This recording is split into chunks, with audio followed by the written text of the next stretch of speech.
Efésios, capítulo 6, versículos 10 ao 20, né? E nós vamos estar vendo aqui esse texto, ele fala um pouco a respeito do conflito cristão, tá? Não é conflito entre os cristãos, mas o conflito do cristão. Nos diz assim o texto: quanto ao mais, sede fortalecidos no Senhor e na força do seu poder, revestivos de toda a armadura de Deus para poderes ficar firmes contra a cilada do diabo, porque a nossa luta não é contra sangue e a carne, e sim contra os principados e potestades, contra os dominadores desse mundo tenebroso, contra as forças espirituais do mal nas regiões celestes. Portanto, tomai toda a armadura de Deus para que possais resistir no dia mau, e depois de ter vencido tudo, permanecer inabalável. Estais, pois, firmes, cingindo-vos com a verdade e vestindo-vos da couraça da justiça. Calçai aos pés com a preparação do evangelho da paz, embraçando sempre o escudo da fé, com o qual podereis apagar todos os dardos inflamados do maligno.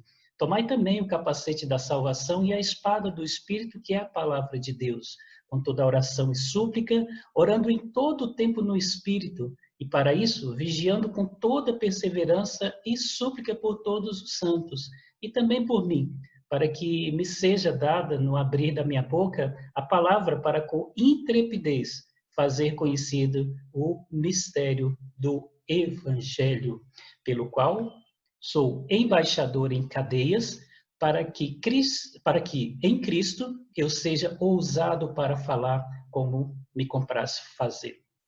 Muito bem, esse é o nosso texto, né?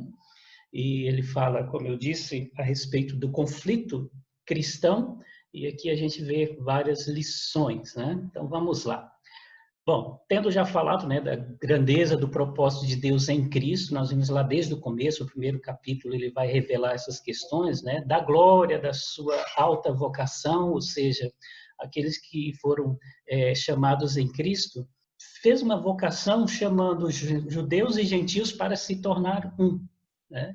E aí, essas pessoas que foram agora trazidas em Cristo Jesus, elas foram transformadas e deveriam viver agora em novidade de vida. Também foram estabelecidos padrões, né? Padrões tanto para a vida pessoal, deixa isso, né? Não faça mais aquilo outro, como para a vida de comunhão na comunidade cristã, que nós vimos esses dias, vendo um pouco mais a respeito do círculo íntimo ali, marido e mulher, pais e filhos, e aí os patrões e os seus servos, né, que faz parte ali do lar, tá bom? Agora, a partir de agora, o apóstolo, né, ele vem falando de coisas agora concernente à nossa jornada espiritual, né? Quais são as batalhas que nós vamos travar e como travar essas batalhas e sermos bem sucedidos, tá? Vou ler o texto aqui para a gente só fixar mais uma vez, eu gosto muito de fazer isso, né? Então vamos lá.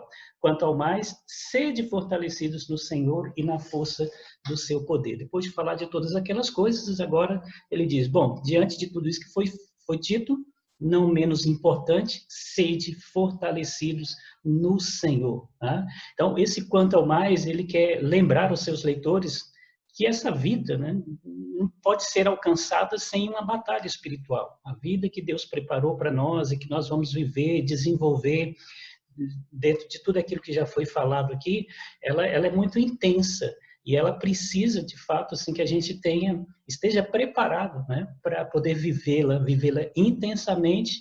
E aí, ele que tinha essa experiência, ele estava dizendo a esses irmãos, quanto ao mais, vocês precisam se fortalecer. Para isso, é preciso aqui, né, e é necessário o poder de Deus. Ninguém vai conseguir viver essa vida que Deus quer oferecer a nós sem o seu poder, porque existe uma grande batalha aí, para que a gente possa vencer e conquistar toda essa vida que Deus nos dá e também vencer os inimigos que tentam atrapalhar o nosso progresso nessa forma de viver, tá bom? Então, por isso que ele diz, olha, sede fortalecido. Então, sede fortalecido significa que uma pessoa não pode fortalecer a si própria, pois necessita receber poder, não uma única vez, mas constantemente.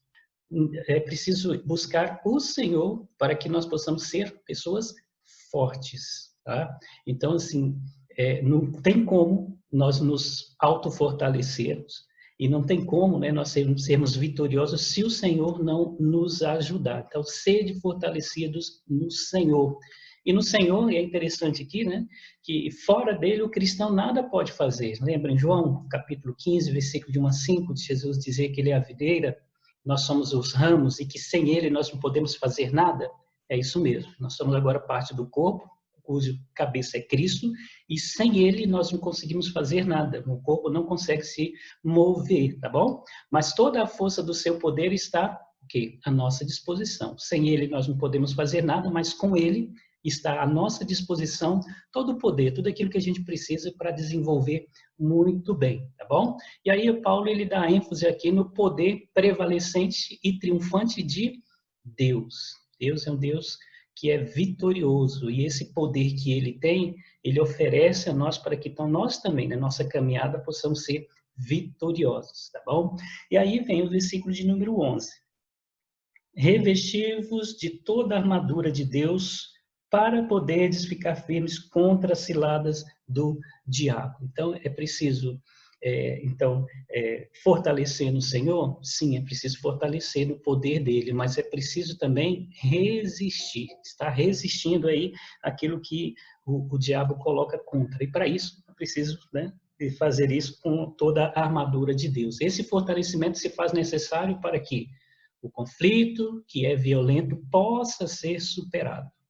Paulo ele expressa agora o equipamento que o cristão necessita, ou seja, a armadura de Deus, a soma de todas as peças da armadura que ele descreve agora, né, a partir do aliás, lá mais à frente, nos versículos 14 ao 17, ele vai enumerar cada uma delas ali, mas aqui ele deixa bem claro que o cristão não pode deixar de lado uma armadura, ele não pode sair por aí sem sua armadura.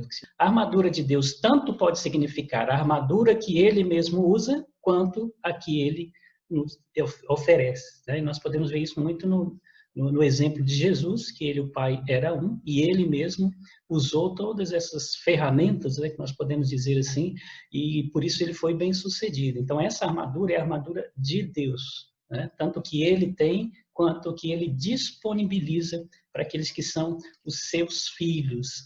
Estava em sua mente, na mente do apóstolo, né, a descrição da armadura do guerreiro celestial, né, de Isaías 59, 17. Mas também ele tinha, né, no seu pensamento ali outros detalhes da armadura do soldado que estava ali junto dele. E nós sabemos aqui que Paulo ele estava preso em Roma e já tinha passado, né, por vários momentos, vários períodos ali de ser encarcerados. Outra vez ele foi para uma casa, mas nessa casa tinha ali a todo instante um soldado. E esse soldado ele estava com toda a sua armadura. Ficar firme é a expressão-chave dessa passagem. Toda a armadura que nos é oferecida é para que a gente possa permanecer firme, não ser derrotado, mas continuar firme, não sendo derrotado, e também cumprindo o papel para o qual nós saímos, né, a batalha para o qual nós fazemos parte desse exército e estamos caminhando aí, tá? A palavra traduzida aqui como ciladas dá a ideia de quê? De meio astutos. Muito bom. Então, não é uma luta apenas contra a força do homem, tá? Mas contra as estratagemas, né, de um inimigo espiritual, também, né, contra os planos sutis do inimigo da alma, e acerca do qual cada guerreiro cristão bem experimentado deverá pôr-se alerta. Tá? Então, não é uma luta física, de homem para homem ali, que a gente vê, que a gente luta, que rola, né, tá vendo a pessoa, mas não. É contra, primeiro, uma estratagema, ou seja, a pessoa ela fez um plano maligno ali, né, e é um inimigo espiritual, são contra planos muito sutis, que muitas vezes a gente nem percebe, mas que quer realmente comprometer a nossa alma, vem contra a nossa alma, né? E acerca daquilo que cada guerreiro precisa experimentar, né? Na sua caminhada, ele precisa estar preparado, porque vai experimentar na sua caminhada, ele tem que estar alerta. Então, é preciso estar firme contra essas ciladas, e aí toda a armadura é que vai nos ajudar a sermos, então, vitoriosos acima de tudo. Versículo 12. Porque a nossa luta não é contra sangue e a carne, e sim contra os principados e potestades, contra os dominadores deste mundo tenebroso, contra as forças espirituais do mal nas regiões celestes. Então, contra quem é que nós vamos lutar? Olha só que coisa, né, para a gente refletir. O pensamento de um demônio pessoal não é aceito em todos os lugares hoje em dia. Tá bom, né? Todo mundo que vê, que tenha a consciência, né, que existem demônios, que existem forças do mal, né, espirituais do mal, que são demônios. Não existe demônio. Então, por isso, assim, na verdade, o homem, esse homem moderno, né, ele sente-se capaz de lutar contra poderes que estão além do seu controle, mesmo que sejam esses poderes espirituais, mas como ele não dá muito valor a demônios, ele está disposto a lutar, está disposto a enfrentar. No entanto, principalmente nós, né, que somos espirituais e que entendemos as questões da palavra de Deus, nós valorizamos aquilo que a Bíblia colocou, aquilo que os apóstolos ensinaram, aquilo que Jesus falou, de que há demônios, né, e eles enfrentaram eles, e eles estariam aí até quando Jesus viesse nos buscar definitivamente para levar para o seu reino. Então, até lá, eles estariam por aí, limitados, mas estariam. Então, existe essa questão, né, dos demônios aí que agem, e é por isso que o apóstolo coloca um pouco mais na frente, ele vai citar uma lista aqui, né, das hierarquias, ou nos lugares onde muitas vezes eles estão atuando e onde eles estão nos tentando, né, também dali nos tentando. Tá bom? Então, o apóstolo, interessante que na época dele que ele escreveu, ele não encontraria seus leitores subestimando o poder das forças que agiam contra eles. Então, naquela época, principalmente, os leitores de Paulo, eles tinham conhecimento e eles não subestimavam essa questão dos demônios. Então, não é preciso desesperar, mas é preciso, né, temer ali, porque são demônios. Se a gente não estiver devidamente preparado, ele nos vence, né? Nós nos tornamos presa fáceis para eles. E é por isso que Paulo alerta, né, fazendo aqui um resumo, né, do versículo. Não é para nós a luta contra carne e sangue. Não é para nós. Então, essa é uma luta que acontece na região espiritual. Por isso, nós temos que estar fortalecido com aquilo que vem de Deus, coisas que são espirituais para as nossas vidas, a armadura de Deus, porque se for no braço, se for dentro do nosso conhecimento, dentro daquilo que é a nossa força, nós não vamos conseguir, porque não é contra carne e sangue, mas contra coisas espirituais que nós estamos lutando neste mundo, tá bom? E é interessante aqui que ele passa a dizer, né? Ele traz aqui tipo uma ilustração de um lutador de luta livre. Sabe que na luta livre, né, vale tudo. Então, não existe um padrão de luta, né, igual a gente vê muitas vezes aí, né, no boxe, a gente vê o judô e tanto sumô e tantas outras coisas, ela tem as suas regrinhas. A pessoa que ela não luta dentro daquelas regras, ela está desqualificada. Aqui não. Aqui é uma luta livre, né, no que diz respeito à nossa vida espiritual e contra aquilo que o demônio faz contra nós. Ele nos ataca de tudo quanto é jeito em todos os momentos. Por isso que Paulo, ele usa aqui, né, tendo em mente, aqui, tirando um pouquinho a visão dele do soldado, ele coloca agora como de um lutador, né? E a ênfase na natureza pessoal do conflito, né?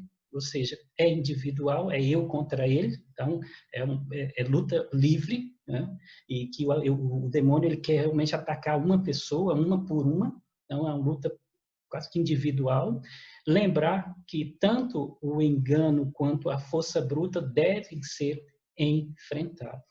O diabo é astuto e ele arma ciladas. Nós estamos numa guerra e o inimigo é um inimigo que encara como se fosse uma luta livre. Por isso que o apóstolo Paulo está dando aqui essa orientação a esses irmãos, né, para que eles pudessem estar preparados. E aí ele faz a lista, né, e são listas mais que sinônimas, né, das forças espirituais do mal. E o cristão está envolvido num conflito que não é físico, mas espiritual contra eles. Por isso que a gente lê, né, versículo 12 aqui, ele faz uma lista aqui, né? E se encontra os principados e potestades, contra os dominadores desse mundo tenebroso, contra as forças espirituais do mal nas regiões celestes. A gente vê uns 3 contras aí, né? Então, a nossa luta é contra essas forças espirituais aí, né, que estão ali, estão representando tudo aquilo que é demoníaco, tudo aquilo que vem contra a nossa vida, né, vida espiritual, contra a vida daqueles que pertencem a Cristo. Por isso que ele faz essa lista, né, não para limitar, mas para poder dizer qual que é o nível desses nossos inimigos, né, os demônios que vêm contra nós. Tá? Pode-se empregar a frase para designar aquele que é dominador de todo mundo ou aquele cuja autoridade está no mundo, o diabo. Por isso que ele coloca aqui, né? Contra os dominadores desse mundo. Dominadores desse mundo. Então, essa frase pode ser resumida assim no próprio diabo mesmo, né? Que ele é o cabeça e aí ele envia ali os seus demônios para poder ter o controle de tudo, os dominadores desse mundo tenebroso que acaba levando cativo todos aqueles ao próprio Satanás, ao próprio diabo. Então, essa frase aí ela pode ser resumida até nesse sentido. E o mundo tenebroso aqui, os cristãos devem trabalhar contra aqueles que, debaixo da autoridade do próprio diabo, possuem tal poder no mundo e, em consequência, mantêm os homens nas trevas. Por isso que a gente caminha por aqui, olha por aí, vê, assiste televisão e vê cada pessoa fazendo cada coisa, né, bárbara. E a gente pode ter uma noção, né, do que está acontecendo. Muitas vezes o próprio diabo ele acaba assim, dominando, né, a vida da pessoa e deixando ela como se ela estivesse no mundo tenebroso, no mundo escuro, e aí os próprios cristãos acabam sofrendo, né, as consequências aí dessa artimanha dele, que ele acaba usando essas pessoas, não só desviando ela dos caminhos dela, mas também utilizando para que possa atingir muitas outras pessoas. É um mundo tenebroso, né? Um mundo que a palavra de Deus diz que jaz no maligno. Então, nas regiões celestiais é onde estão suas posses espirituais. As nossas posses espirituais estão nas regiões celestiais, tá? E os poderes do mal tentam roubar de nós. Então, tudo que ele pode fazer para poder minar, né, a nossa fonte ali, ou o nosso meio de desfrutar daquilo que é espiritual, daquilo que vem, né, da onde nós somos chamados para viver como filhos de Deus, ele vai fazer. Tá? Então, nas regiões celestiais é onde há essa guerra, ele está querendo minar desde lá de onde a gente recebe todo o poder, onde nossa armadura vem, para que a gente não possa tê-la e não possa usá-la, e aí, não usando, nós não vamos resistir, e nós não vamos vencer. Então, essa luta existe ali, para a gente vencer, a gente tem que tomar posse daquilo que Deus tem preparado para nós. Versículo 13, portanto, tomai toda a armadura de Deus para que possais resistir no dia mau, e depois de terdes vencido tudo, permanecer inabalável. Então, depois de Paulo alertar os irmãos com relação a todo esse perigo, ele diz, portanto, vocês precisam, né, tomar uma atitude.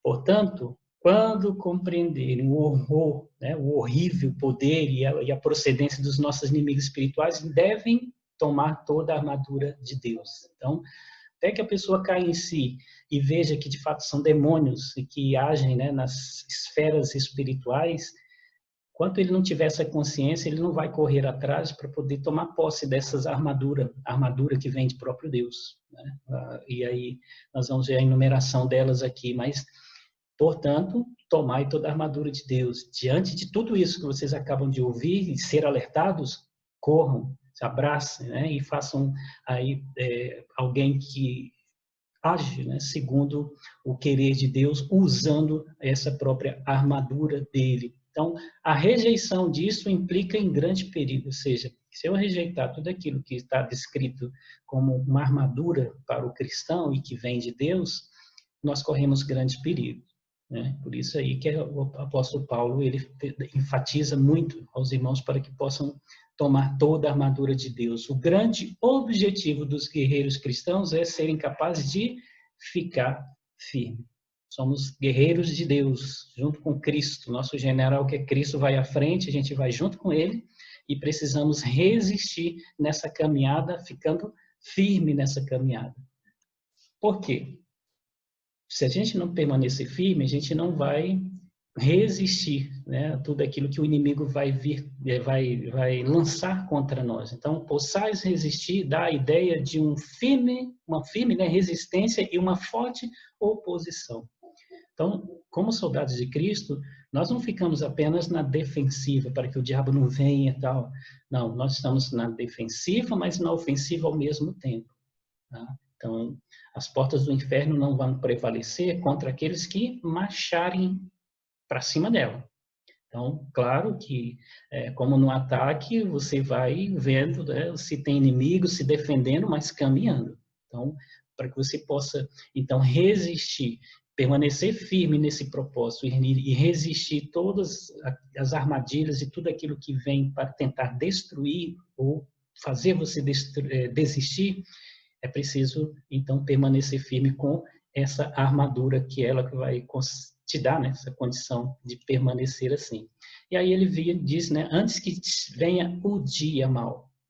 Então, o dia mau indica uma época em que o conflito será mais severo, devido tanto à perseguição vinda de fora da comunidade cristã, quanto à tribulação de dentro. Então, os textos que tem aí de Marcos, de 2 Tessalonicenses, ele vai mostrar para nós ali, tá? A questão do que vai acontecer nos últimos dias. Então, surgirão falsos mestres, e esses fazendo muito a desviares, e isso é o quê? Uma perseguição interna, dentro da própria igreja. E virão o próprio diabo mesmo ali, né? Tentando as pessoas até para tirá-las do meio e fazendo-a desviar. Então, essa é uma perseguição externa que o próprio diabo faz contra um povo, exclusivamente contra a igreja, perseguição que muitas vezes a gente vê aí em vários países já.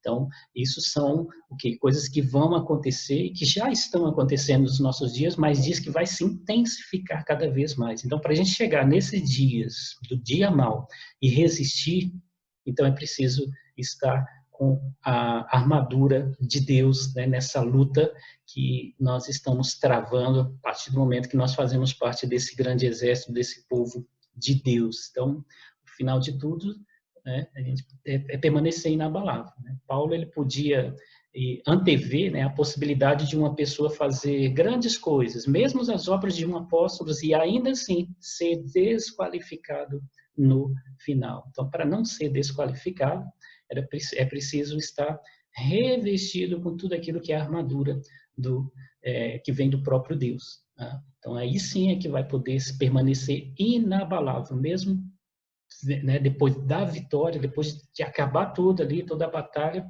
a pessoa vai permanecer inabalável porque ela está vestida com toda a armadura de Deus. Aí o versículo 14... Estai, pois, firmes, cingindo-vos com a verdade e vestindo-vos com a couraça da justiça. Aqui, né, então nós vimos aqui que ele passa a falar a respeito dessa armadura. Então, estar firme aqui é a única maneira de tornar você invencível. Tá? Então, esteja firme. Tá? Então, e como que você vai estar firme? Usando ali as armas. Né? Só que antes mesmo da armadura em si, é interessante porque a expressão cingindo dá a ideia de uma ação pessoal deliberada, ou seja, é eu que estou fazendo e fazendo sempre. Estou sempre me cingindo, é eu que estou buscando isso para mim. Né? Não é uma armadura que vem, você... Não, você tem que estar buscando, você tem que estar se vestindo dela. Se você não buscar, não se vestir dela, então não vai acontecer nada, porque você não se dispôs a vesti-la, a estar com toda ela aí. Então, isso é muito importante. Ela está à disposição, mas cabe a cada um despertar e ter o interesse e também, é claro, né, ir atrás de poder vesti-la, né, cingir nela. Okay? Então, a ordem em que as peças da armadura são descritas é a mesma que os soldados vestiam. Então, Paulo estava diante de um soldado ali, e é claro que ele sabia, né, toda a armadura e conhecia também, né, tudo ali. Com certeza ele pediu mais orientações aí para ver como que o soldado se vestia. Né? Então, quando ele ia se aprontar para poder entrar em serviço, ele passava por todo um ritual de colocar peça por peça, e cada uma delas tinha a sua ordem, tá bom? Primeiro, a questão da cinta, tá? Então, a armadura não podia ser vestida sem que antes as roupas de baixo não estivessem bem presas. Então, a cinta aqui, na verdade, ela não é uma armadura em si, né? Mas ela é ela que vai receber toda a armadura. Se ela estiver frouxa, se ela não estiver no lugar certo ali, né? Então, a armadura vai ficar meio sem jeito, a pessoa vai ficar sem jeito com aquilo que ele vai estar colocando, né, na sua vida. Cingir-se descreve uma ação preparatória, muito necessária antes de poder realizar algum trabalho, participar de uma corrida ou lutar em uma batalha. Então, a pessoa tinha que cingir, tinha que se vestir adequadamente, tá bom? Continuando, ele diz que é para a gente cingir do quê? Da verdade. A referência não é feita à verdade do Evangelho, tá? Mas é o ato íntimo de cingir-se com a verdade no sentido de integridade, a verdade no íntimo, ou seja, não é apenas ter um conhecimento, não, eu tomo posse disso, não é uma questão de tomar posse intelectualmente, mas realmente é de vivência, é aquilo que né, aquilo que você crê, na verdade, lá, aquilo que você tem confiança, né, no que diz respeito à palavra de Deus. Então, o evangelho tem que estar onde? No nosso coração. Tá? Então, tendo Bíblia, não tendo Bíblia, eu continuo seguindo a Deus e conhecendo a Ele, porque o evangelho está no coração, não unicamente, né, no meu intelecto, na minha mente aqui, está no meu coração. Então, era preciso se vestir primeiramente dessa verdade, porque essa verdade, ela é muito importante ali, tá? É a verdade que nos dá essa liberdade conosco mesmo, com o nosso próximo e com Deus. A falta da perfeita sinceridade nos embaraça a cada movimento. Então, são as nossas convicções, né? As verdades aí tem muito a ver com as nossas convicções. Saber aquilo que você é, saber aquilo que, né, nós somos uns com os outros, e saber aquilo que Deus é conosco e nós com Deus, né? Então, sabemos que somos um corpo, pertencemos a Deus. As convicções que nós temos por conta daquilo que o Evangelho, né, nos promete, aquilo que ele nos dá. Por isso que você se vestir dessa verdade é muito importante. É a partir dela que as outras coisas todas vão encaixando. Aí vem a questão da segunda, né? Primeiro é a verdade, o segundo é a couraça da justiça. Ou seja, implica na retidão do caráter, a lealdade quanto aos princípios e aos atos para com a santa lei de Deus. Então, o soldado colocava, né, também ali a questão da couraça da justiça, aquilo que ele colocava por fora, né? Aquelas roupas que às vezes vinha flecha, vinha espada, vinha lança, e batia e saía, porque ele estava com uma couraça. Negligenciar quanto ao que sabemos ser uma ação justa é como deixar um buraco aberto em nossa armadura. Então, se não há, né, verdadeira justiça, então nós estamos deixando brechas ali, né? E aí tem a ver muito com o caráter, aquilo que a gente é, de fato. Então, se há alguma mancha, se há alguma coisa ali que não condiz, são buracos, né? E isso a gente precisa trabalhar muito, né? Então, vestir essa couraça é estar colocando, né, ali devidamente, assim, para tapar todos os buracos, tratando tudo aquilo que poderia, porventura, ser uma oportunidade do inimigo nos atingir. Então, é preciso toda a couraça da justiça, não é uma partezinha em si, né, mas toda ela. Isso demanda também, né, ali um ato deliberado nosso de querer, de buscar, de correr atrás, ok? Aí o versículo 15, calçai os pés com a preparação do evangelho da paz. Esse que é o terceiro, né? Calçai os pés. A palavra significa que o conhecimento e a dependência do evangelho pelo qual o homem obtém paz em seu coração e também vida é o equipamento necessário. Então, o evangelho, né? Calçai os pés com a preparação do evangelho. O que esse evangelho significa para nós? né? Vai fazer com que a gente conheça e dependa cada vez mais de Deus e da graça dele, e tudo aquilo que ele pode nos dar. Ele também vai nos dar a paz que nós precisamos nessa batalha, sabendo que aquele que está em Cristo é mais do que vencedores. O diabo não tem poder sobre a vida daqueles que estão com ele. Então é preciso calçar os pés aí, estar bem firme aí, né? Tanto no que diz respeito ao conhecimento, mas no que diz também a paz, né, no nosso coração, que nos dá a vida, que nos dispõe para poder lutar e vencer. Aqui Paulo faz uma menção, né, olhando para os soldados. Então, as sandálias do soldado romano possuíam cravos na sola para que o soldado não escorregasse quando em uma luta, né? Então, pensa no jogador, né, de futebol que tem a sua chuteira e que tem umas travas. Para que é aquilo? Para ele correr e ele não escorregar. Então, ele correr e frear, ele correr e dar uma arrancada. Ou seja, o soldado romano ele tinha isso também na sua sandália ali. Existia na sola aqueles cravos, porque ele subia, né, em montanhas, ele passava, né, por lugares difíceis assim, e ele não perdia ali, né, o seu equilíbrio, porque ele tinha uma preparação muito grande no que diz respeito às suas sandálias, seus sapatos ali, para que ele pudesse não ser, né, derrotado pelos pés, mas esse pé fazia com que ele fosse ágil, ele corresse, ele se sustentasse, ele freasse e até atacasse o inimigo com aquela sola, né? Pode-se traduzir o versículo assim: deixai que o evangelho da paz seja como os sapatos em vossos pés, para dar-vos firmeza. Então, resumindo, né, esse versículo, se a gente fosse usar uma outra tradução, como está aqui, é como se fosse desse jeito. Tá? Então, use aí e deixe que ele seja aí para você algo que vai te dar firmeza. Então, esse é mais um dos equipamentos que nós usamos aí na armadura do cristão. Bom, então, aí veja só, ele continua, né? Calçai o evangelho com a preparação do evangelho da paz. As palavras usadas dão a ideia de que o estado de guerra não descreve de maneira completa a batalha do crente. Existe aí, levando em consideração que nós estamos numa guerra, a gente tem que levar um evangelho que seja um evangelho da paz também. Ele luta, né, o soldado luta contra o mal de dentro e de fora de si, com o propósito de afastar tudo que o estiver impedindo de levar o evangelho da reconciliação e de paz ao mundo. Tá? Então, olha só que interessante, né?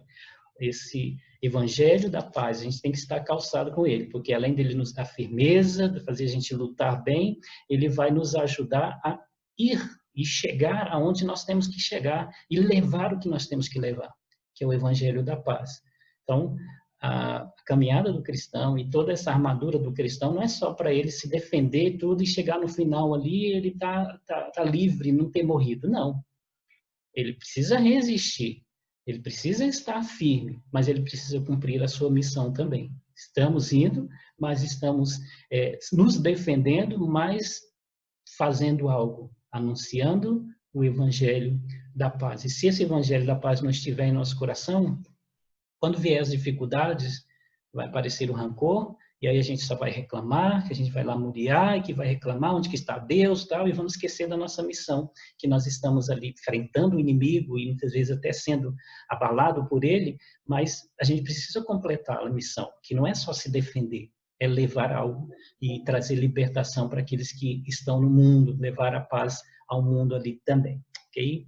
Aí o versículo 16, embraçando sempre o escudo da fé, com o qual podereis apagar todos os dardos inflamados do maligno. Então, esse é o quarto, né? A quarta peça de toda aquela armadura, é o escudo. A palavra usada aqui é a que descreve o grande escutum que, com efeito, cobria grande parte do corpo.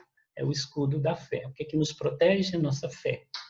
Se a gente não estiver desenvolvendo a nossa fé, a gente está descoberto, né? Vamos nos sentir desprotegidos. Então, naquela época, o soldado ele tinha, né, ali um escutum que era enorme, então ele se abaixava um pouquinho, ele estava todo coberto. Com o qual quer dizer a confiança de Deus, ou seja, vocês precisam, então, abraçar o escudo da fé. Tá? Fé é confiança, com a qual, essa confiança, vocês vão poder apagar todos os dardos inflamados do maligno. Então, Muller, que é um comentarista, né, antigo mesmo, ele diz: a verdadeira proteção do dia mau nunca está na introspecção, mas naquilo que se volta para fora, para Deus, e que é a essência da fé. Então, você quer se proteger contra o mal? Então eu vou me fechar aqui. Não, eu não tenho que fechar dentro de mim, eu tenho que me abrir para que Deus é que possa fazer algo, né? Então, se o soldado está na batalha e aí tem flechas e tantas outras coisas, ele vai querer se proteger dela correndo, fazendo qualquer outra coisa, se expondo, ele vai morrer. Mas ele precisa, então, como? Se abaixar e colocar um escudo ali, né? Se proteger ali naquilo que vem de fora dele, né? Que pode proteger. E Deus é quem vem nos ajudar, Deus é quem vem ser o nosso escudo, Ele que vem nos ajudar para que a gente não possa ser ali derrotado por aquilo que o inimigo coloca contra nós. Tá? Então, é algo que vem de Deus, a fé. Não é pela nossa ousadia, nossa confiança, mas é algo que vem de Deus, é esse escudo que Ele nos dá.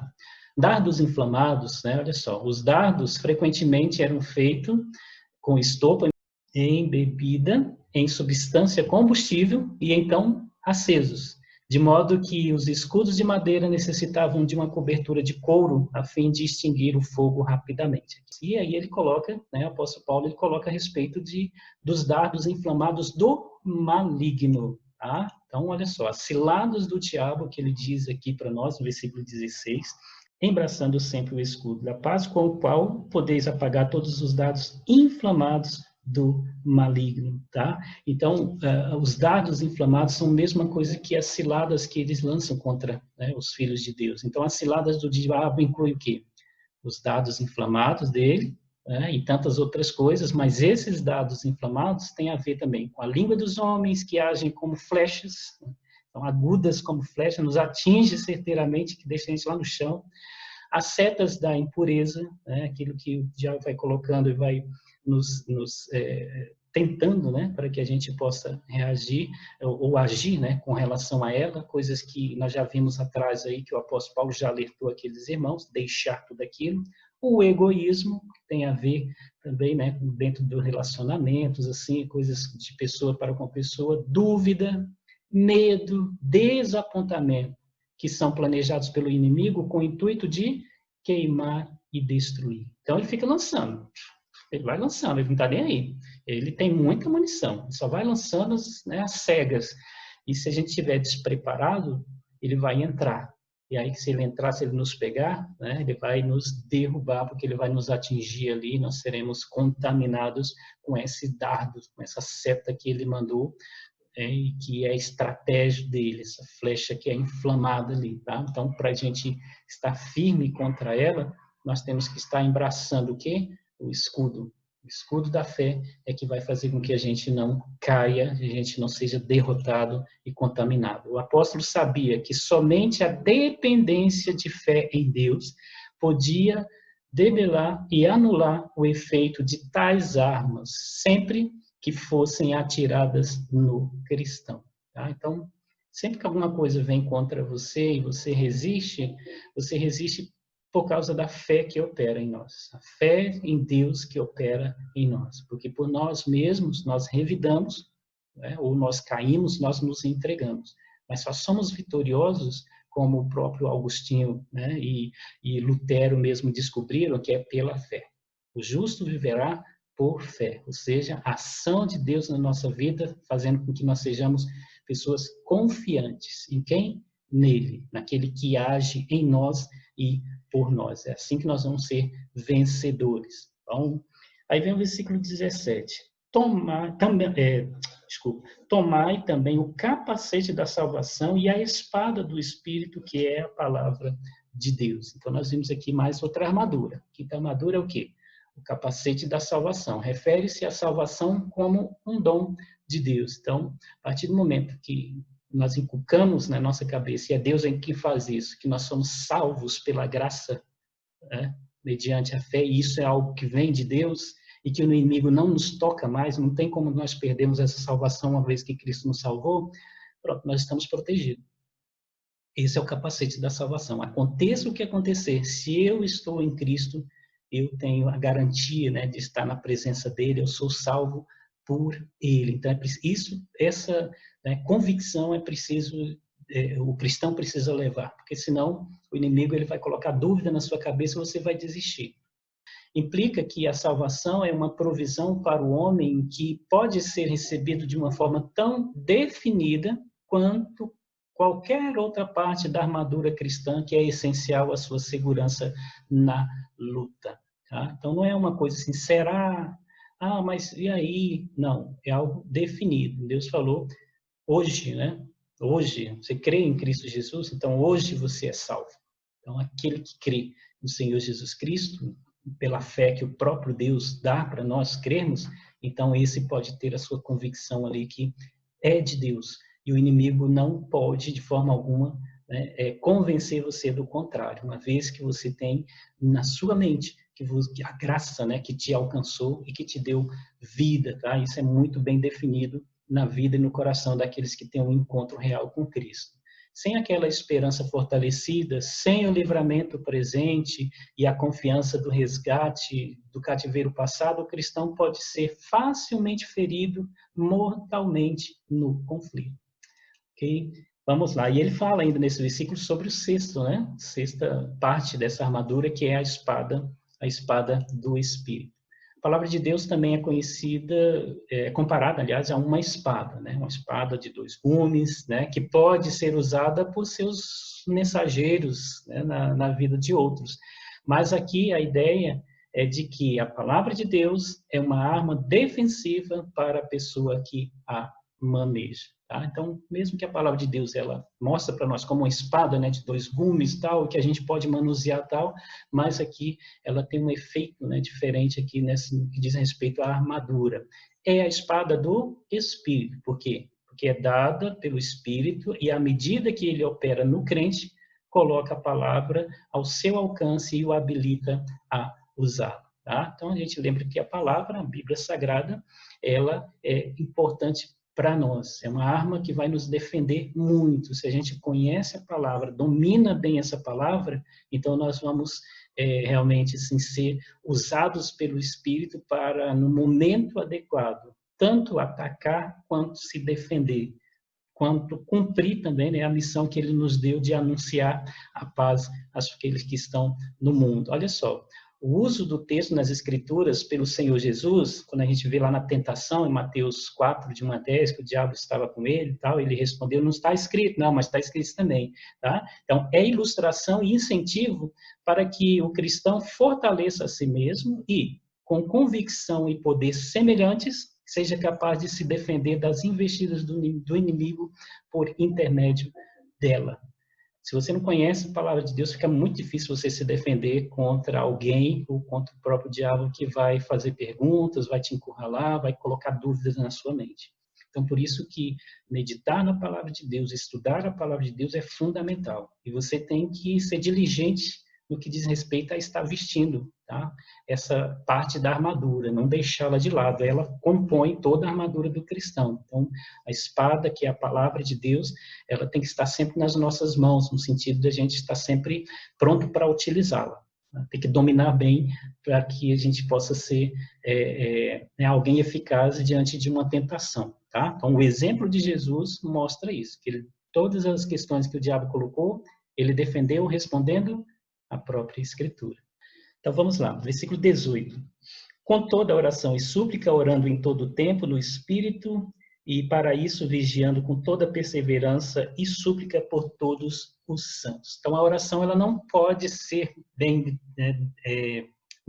descrita aqui como uma parte da armadura, da mesma forma como aquela couraça, aliás, o vestimenta, né, que nós vimos ali, tá? A cinta que nós vimos. Mas, ao descrever-se o equipamento cristão para o conflito, não se pode deixar de incluir referências à oração. A oração que é efetiva em todas as suas inúmeras formas, atende em todas as ocasiões e pode ser oferecida com toda sinceridade e constância por toda a alma do crente, tá? Toda a alma crente. Então, olha só, é até interessante o que o texto coloca ali, né? Tem 4 palavras relacionadas a todo ou todas, né? Todas ou toda, se referindo à questão da oração. Olha como a oração ela é poderosa, como ela é completa, né? Ela completa todas as coisas. Então, ela é efetiva em inúmeras formas. Você pode orar de várias formas, interceder, louvar, rogar, clamar, tal, tudo isso em oração. E ela é eficaz, ela é efetiva, ela age, né, nos nossos corações a partir dessas coisas, assim, tá? E atende todas as ocasiões, seja ela que você está, né, no momento de desespero, Deus te ajuda ali através da oração você ser vitorioso, quanto também, né, você está no momento ali de pedindo o auxílio para ter sabedoria e tantas outras coisas, ela também vem, e assim por diante, tá? Em todas as ocasiões, aí ela age, né? E principalmente quando nós fazemos ela com toda sinceridade e com toda, né, assim, a constância, orar sempre. A palavra de Deus nos diz, orar sem cessar. Todo instante está orando, todo instante está falando com Deus. Então, a oração ela é muito importante. E aí é até interessante a gente ver que todo o tempo a constância na oração e o do crente, né, recorrer naturalmente à oração ocorre apenas quando já se tornou um hábito na vida e quando a pessoa aprendeu a vigiar com toda perseverança. Então, esse todo o tempo, essa constância, ela só vai tornar algo natural na sua vida, né, quando você ver ali que já se tornou um hábito. E, assim, Paulo, ele coloca essa questão da oração, né, e a gente pode até imaginar que quando a pessoa está se preparando, ela está preparando em oração. A oração faz parte, desde o momento que ela está colocando a cinta, quando ela vai colocando todas as outras partes da armadura. Então, faz parte da preparação do cristão a questão da oração. Preparar-se para vestir, né, se tomar posse de toda a armadura, a oração ela é presente. Né? Quando a gente está se preparando para alguma coisa ou fazendo, a gente está sempre refletindo, né, vendo lá na frente. A gente está conversando, a gente está meditando e tal. Então, da mesma forma aí, quando a gente está usando, né, vai usar essa couraça da justiça, está colocando cada uma delas, tem que ser com oração ali a todo instante. E ele diz que é no Espírito. E esse no Espírito significa mais do que pela ajuda do Espírito.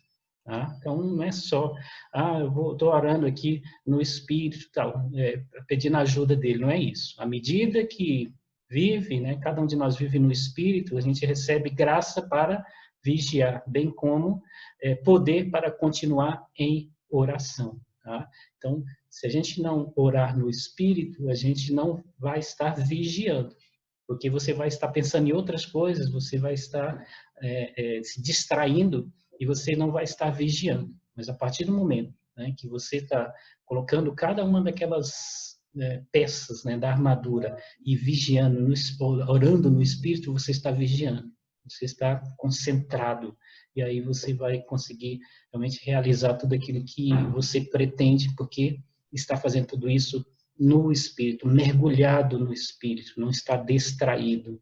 E aí ele pede uma oração, né, ali para que as pessoas elas orem por todos os santos. Então, o crente não deve pensar apenas individualmente no que diz respeito a essa guerra, tá? Essa proteção, pedir essas coisas todas, e sim preocupar-se com toda a Igreja de Cristo e desejar a vitória de todos os seus companheiros na luta. Então, quando você está se preparando e quando você está indo em luta, você vai orando, vai lutando e orando. Mas também tem que orar não só por você, mas pelos seus companheiros também. Tá? Todos nós temos lutas, todos nós somos soldados e não é só um que fica lutando, não. Todos lutam.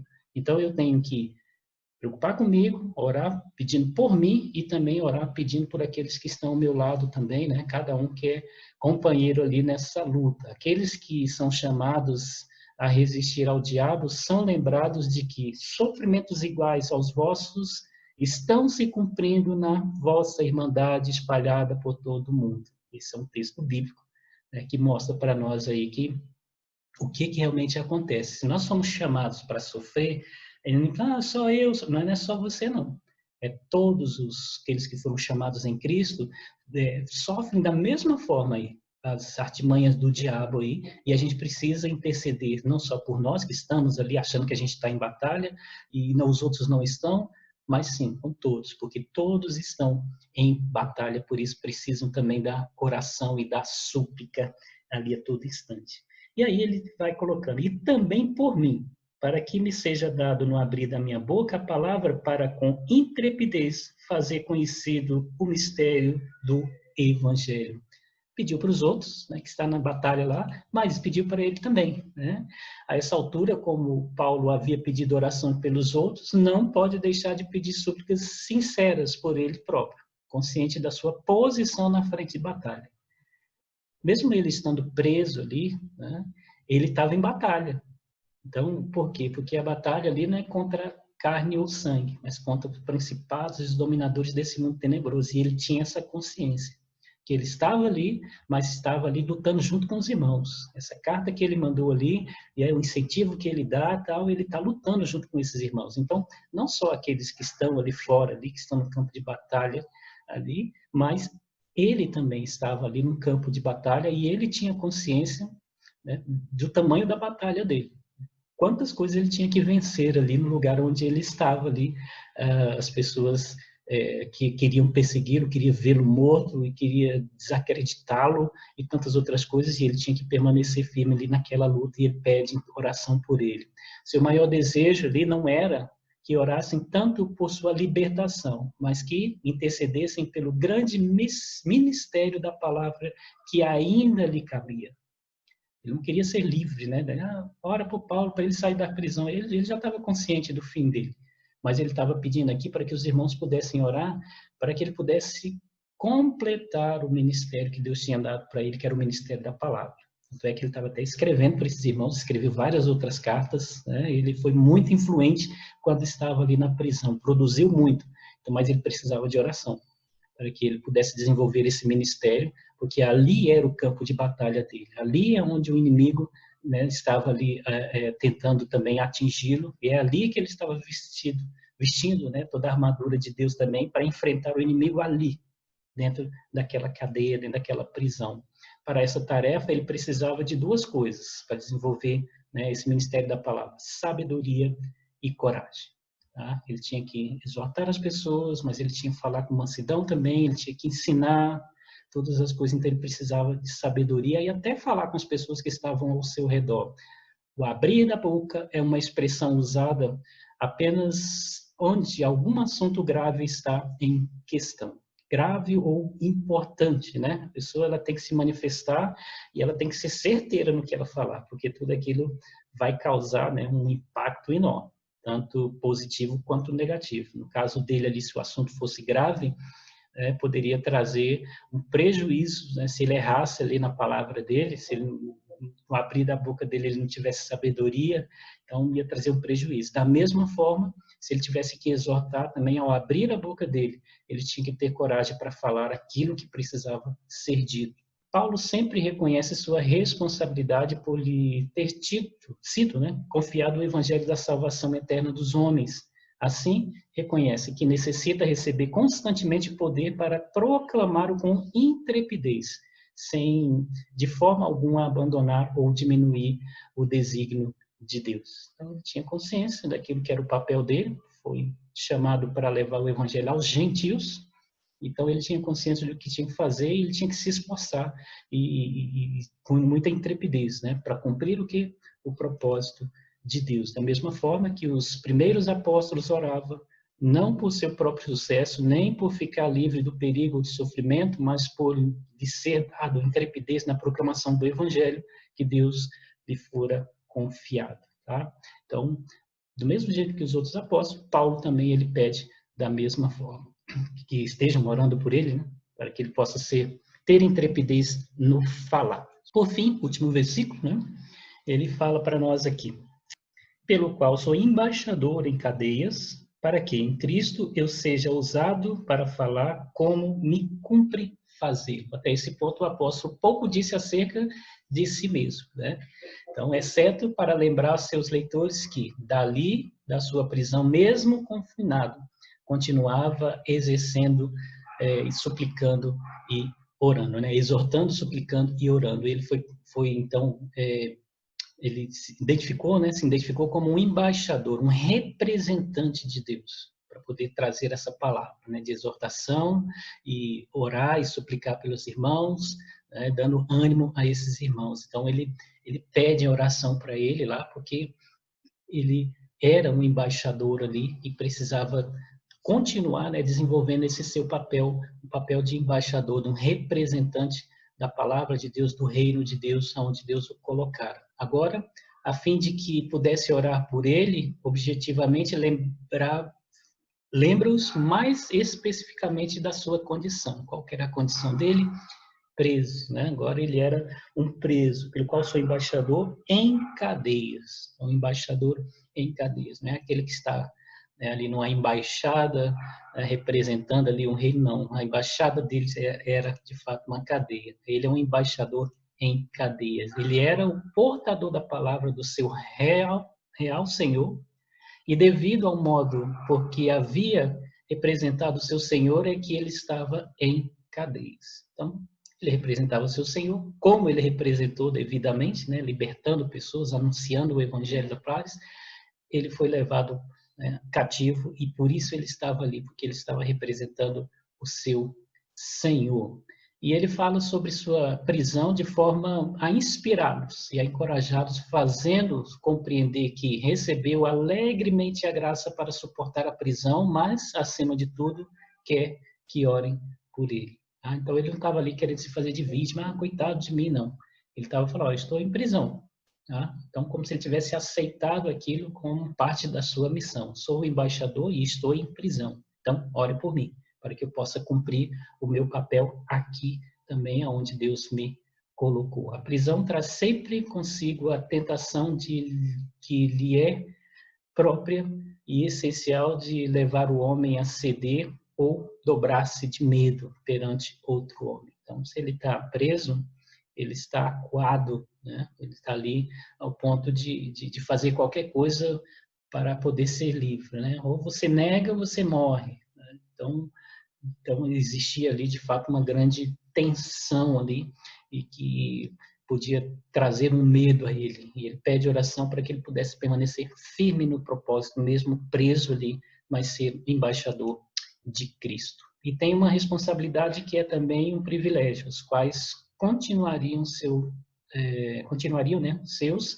enquanto vivesse, ou seja, dar testemunho do Evangelho. Então, esse era a responsabilidade que ele tinha e que para ele era um privilégio, e ele tinha isso como um privilégio, né? Morrer para ele era lucro, mas morrer testemunhando do Evangelho de Cristo, tá? Portanto, reitera o pedido para que orem, a fim de que ele seja usado no falar. Então, concluindo, ele quer lembrar, né, para nós, para os seus escritores ali, que a vida nova em Cristo não pode ser alcançada sem uma batalha espiritual, cuja intensidade ele tem ali a sua experiência. Para isso, a suprema necessidade é o poder de Deus, que vai fazer com que eles se tornem vencedores ali de toda aquela batalha.